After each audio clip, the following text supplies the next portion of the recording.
एक बार प्रेम से बोलिए बागेश्वर धाम की।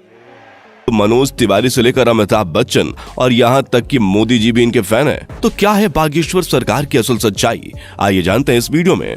लंबे लंबे बालों वाले, माथे पर चंदन और अक्सर सर पर पगड़ी बांधे नजर आने वाले बागेश्वर धाम सरकार जी की बात ही कुछ और है। और इस चीज का सबसे बड़ा सबूत बड़े बड़े फिल्मी सितारों का इनके दरबार में आके इनके प्रवचन और गीत सुनना है। फिर चाहे मोदी सरकार के सबसे दिग्गज नेता मनोज तिवारी हो या फिर साउथ इंडियन फिल्म इंडस्ट्री के सुपरस्टार सुमन तलवार, जिन्होंने बागेश्वर धाम आकर बाबा के नाम पर ठुमके भी लगाए और हाथ जोड़कर नमस्कार भी किया। अभी हाल ही में सदी के महानायक अमिताभ बच्चन जी की एक वीडियो बहुत ज्यादा वायरल हो रही है, जिसमें वो बैठकर बाबा के कीर्तन का आनंद ले रहे हैं। कहा जाता है कि स्वयं हनुमान जी की कृपा बागेश्वर बाबा के ऊपर बनी हुई है और उन्हीं की असीम शक्तियां हैं, जिनकी सहायता से बागेश्वर धाम सरकार किसी के भी मन की बात को जान लेते हैं और उसके बताने से पहले ही कागज पर उसकी समस्याएं लिख देते हैं, जिसके कई सारे प्रमाण आपने इनके वायरल वीडियोस में देखे ही होंगे। स्टेज पर आकर जब कोई अपनी परेशानी बताता है तो बागेश्वर महाराज उसे पहले से ही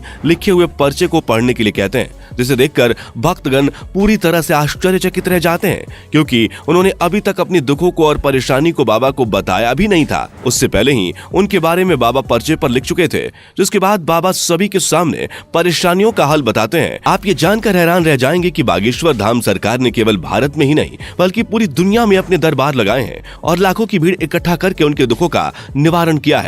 कुछ लोग तो इन्हें साक्षात भगवान का दर्जा देते हैं। हालांकि कुछ महिलाएं ऐसी भी हैं जो बागेश्वर धाम सरकार की खूबसूरती को देखकर उनके ऊपर अपना दिल हार बैठती हैं और उनकी बातें सुनने और उन्हें एक नजर देखने के लिए उनके धाम पहुंच जाती हैं। लेकिन अपने सख्त मिजाज के लिए मशहूर बागेश्वर महाराज जी का ध्यान इस तरह की चीजों पर बिल्कुल भी नहीं जाता। वैसे दोस्तों, हमारे देश में जहां बाबाओं और तांत्रिकों की छवि इतनी ज्यादा खराब हो गई है, जिनमें से आधे से ज्यादा तो जेल की हवा खा रहे हैं, जैसे ही जनता किसी बाबा पर अपना विश्वास दिखाती है, वैसे ही उसके काले कारनामों का चिट्ठा खुलने लगता है, जिस वजह से लोग अब इन चीजों पर विश्वास करने से घबराने लगे हैं। इस माहौल में अगर कोई 26 वर्षीय शख्स अपनी दिव्य शक्तियों से लोगों को हैरान कर दे तो दुनिया के मन में सवाल तो उठेंगे ही, और इन्हीं सवालों का जवाब ढूंढने के लिए कई मीडिया कर्मी भी बाबा के दरबार में चोरी चुपके जा चुके हैं, ताकि वो बागेश्वर धाम की सच्चाई जान सकें।